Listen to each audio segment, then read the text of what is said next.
So now, the moment I've been waiting for. This, well, sometimes you just have to buy something, you know?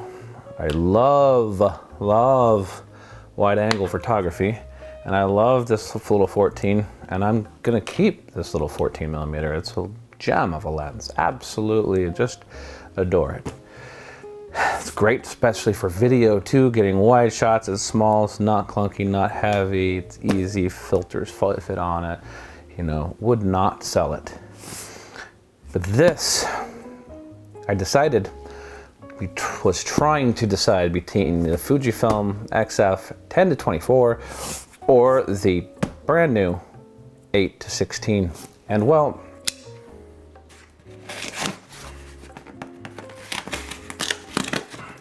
you know, sometimes you just have to do something different. And you know, there was a lot of controversy about this lens.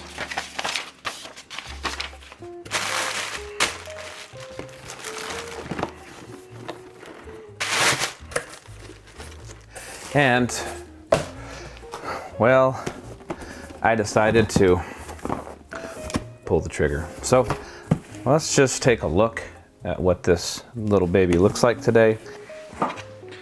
Okay, so let's jump in.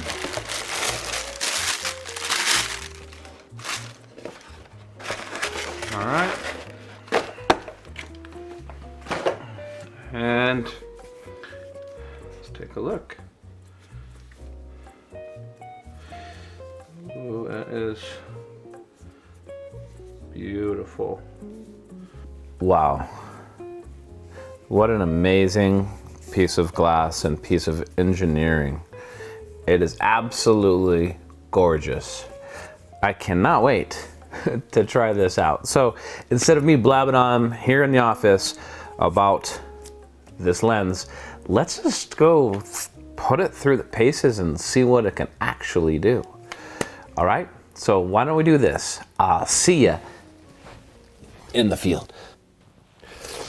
All right, guys, so here I am, only about 15 minutes from my house. Instead of traveling 2 hours this morning, decided to make it an easy day to come someplace where I knew I could actually really give this lens a run through.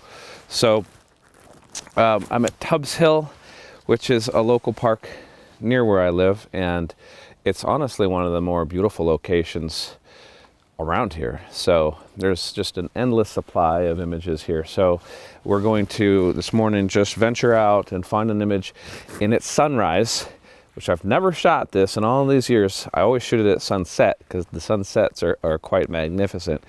And this morning I was hoping for this cloud layer to burn off. According to the weather, that's what it said, but it's not looking so promising.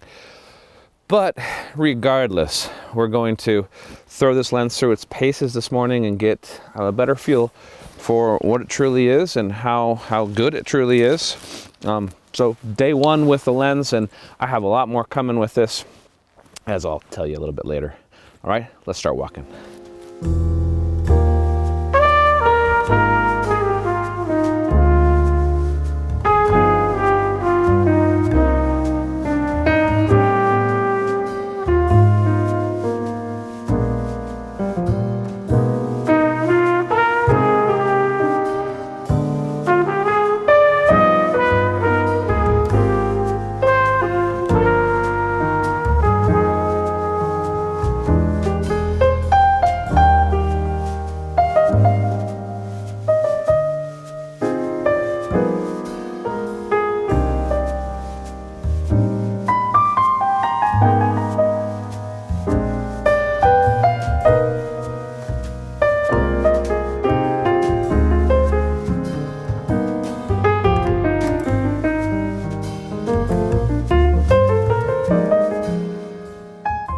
So if you've seen any of my videos before, I've actually shot this exact same spot, that tree up on the hill.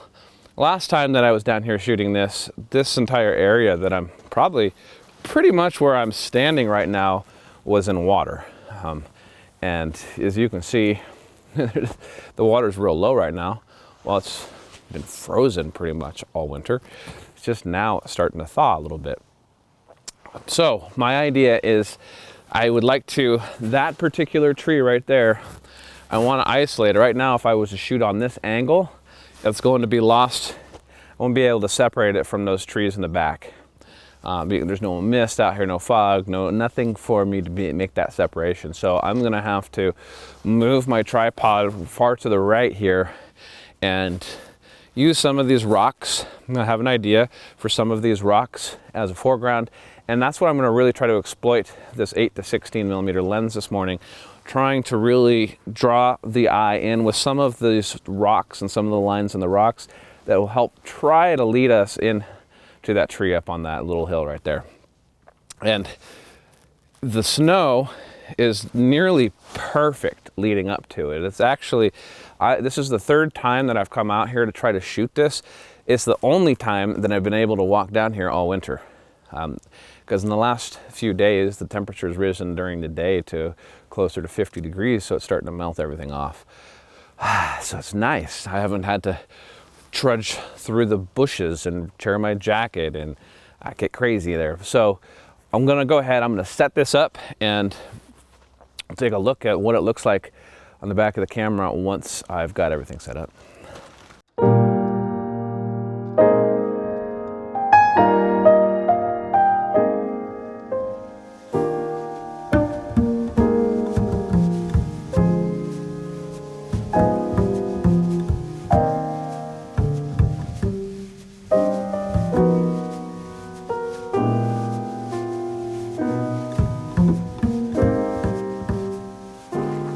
Okay, so what I've done here is, what I'm trying to do, it took me a while to set this up, is I tried to use the lines, these lines and these rocks to lead us up to that tree. And to be honest, the sun has just crested the hill over there. I don't know, it's supposed to, sunrise was at 7, it's 7:28, but you know, it takes a little bit more time for the sun to get over these mountains. But the cloud layer was terrible this morning, so it didn't burn off in time.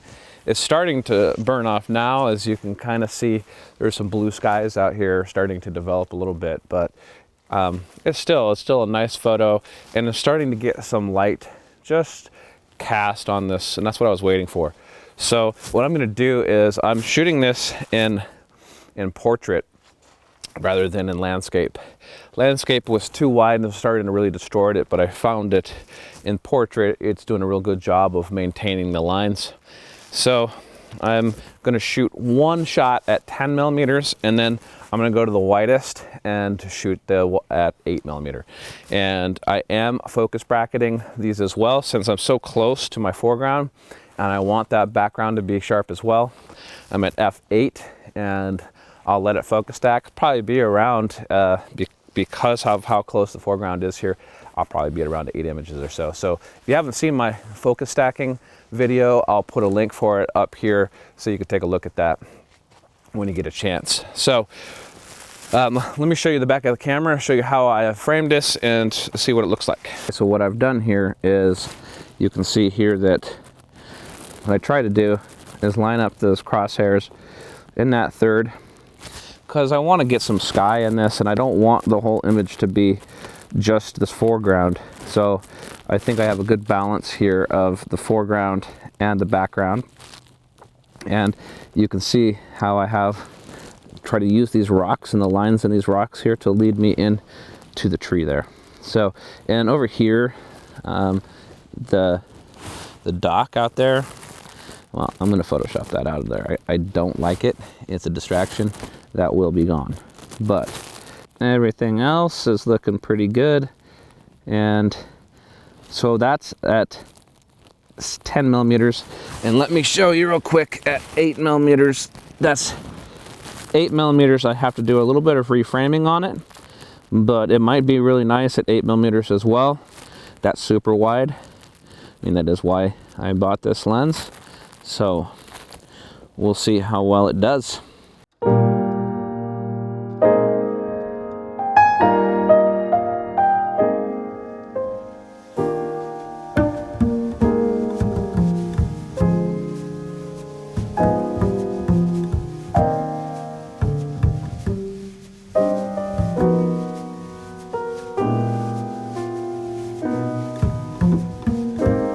right, so I shot those images before using the leading lines of those rocks. But one of the things I wanted to illustrate is I started walking around with the camera, just kind of searching for compositions on this tree. You know, being careful not to step in the snow or anything. What I want to illustrate is, I know some people struggle with this idea, or when they get a super wide angle lens, and the idea is whatever your subject is, and in this case it's that tree. Whatever your subject is, you don't want your subject too far, especially if you're at 8 millimeters on the super wide. You don't want your subject too far towards a corner or towards an edge. So I find it very helpful to actually use the grid lines on your camera and to use those grid lines, because it puts your subject in a spot where it's not going to have full-on distortion. So let me illustrate that for you right now. Okay guys, as you're looking at the back of the screen, I hope that it stays in focus for you. You can see here that the tree is framed in the crosshairs there, and it doesn't distort at all in that spot. And if you were to look at this camera, let me back up, you see the camera here, and then the tree is way over there. So that's the kind of distortion, kind of use that we're getting out of this wide angle, that we're not even nearly focused, aimed at that tree, and it's still in a solid third of our image. So Ash, would you go ahead and tilt it up for me? So now that we've tilted up, you can see that now that tree is kind of leaning to the left, and believe me, the tree does not lean to the left. So that's the distortion. Now we're going to aim the camera down, and then as we aim the camera down and the tree is in the upper quadrant of that, we can see that the tree is also being elongated now. So it's not a perfect representation of what we're trying to shoot. So you got to be careful of where you actually place, how you place your subject on with such a wide angle lens.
Alright, so update.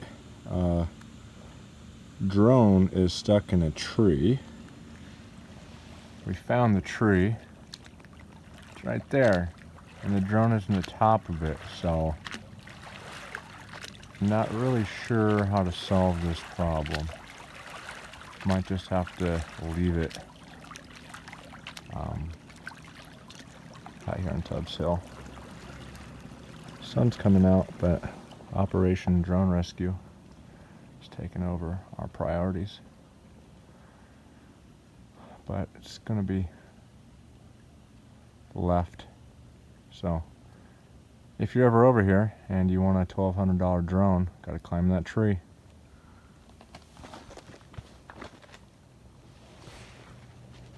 Ashley, come on.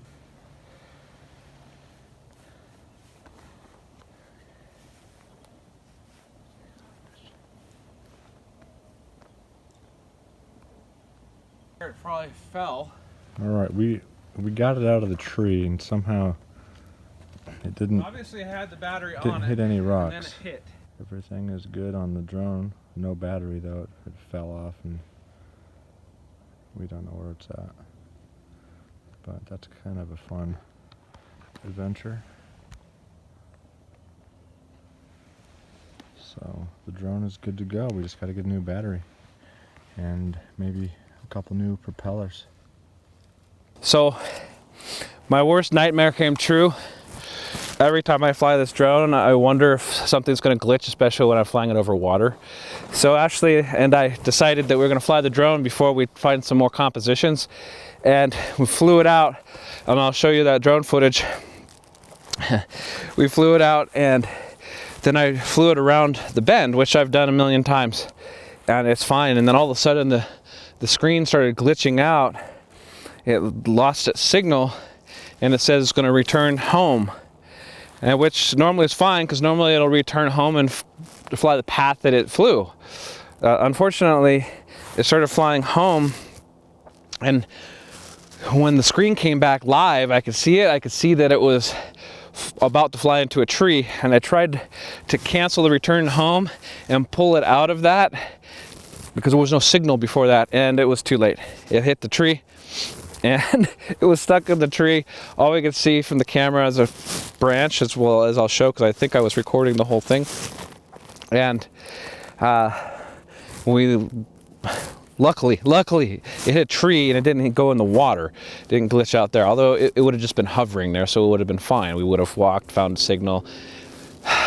But what a nightmare. I'll show you the tree. And what I did was, we didn't know how we were going to get it out. We walked around the bend on the GPS, found where it was, looked up in the tree, and could see it pretty easily. Luckily the battery still had a lot of battery life, and we couldn't, there's no way we're getting it out of that tree. No way, without trying to start the motors. And so I turned all the sensors off on the drone and hit back on the joysticks to fire it up, and it did. It kick-started it, and it kicked it out of the tree, and it fell, and it could have fallen on these rocks below, but it did not.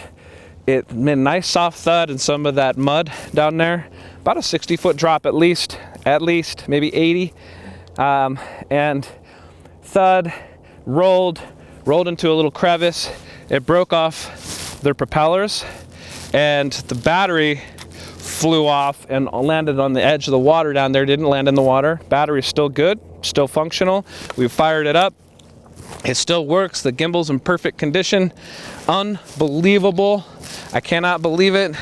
Talk about luck, but talk about a glitch. That was in the machine. That was very strange. So you never know with these drones. Be careful, because boy, it's a lot of money. A lot of money that could be. But it's, you know, in really good shape. It's basically not even a scratch on it except for on the battery. Unbelievable. So much for our vlog for today.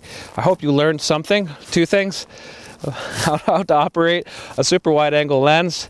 And we'll hopefully you've enjoyed the images, and hopefully you enjoyed the drone footage from today. Pretty amazing watching it crash. So the next one will be me not flying the drone, because I'm going to Zion National Park, and I'll see you guys on the next one.